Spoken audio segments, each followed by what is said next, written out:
చిత్తూరు జిల్లా కుప్పం పట్టణం కొత్తపేటలో నెలకొన్న శ్రీ వరసిద్ధి వినాయక స్వామి బ్రహ్మోత్సవాలు ఘనంగా ప్రారంభమయ్యాయి.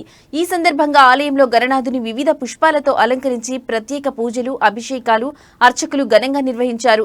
ప్రతి సంవత్సరం వినాయక చవితి రోజున వైభవంగా బ్రహ్మోత్సవాలు నిర్వహించడం జరుగుతుందని ఆలయ ప్రధాన అర్చకులు తెలిపారు.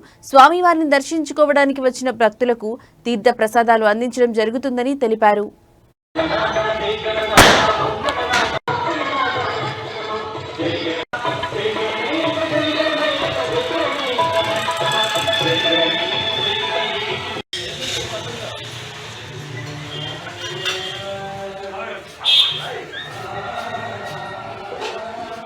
స్వామి కుప్పంలో ఈరోజు నుండి బ్రహ్మోత్సవాలు ప్రారంభమైనది.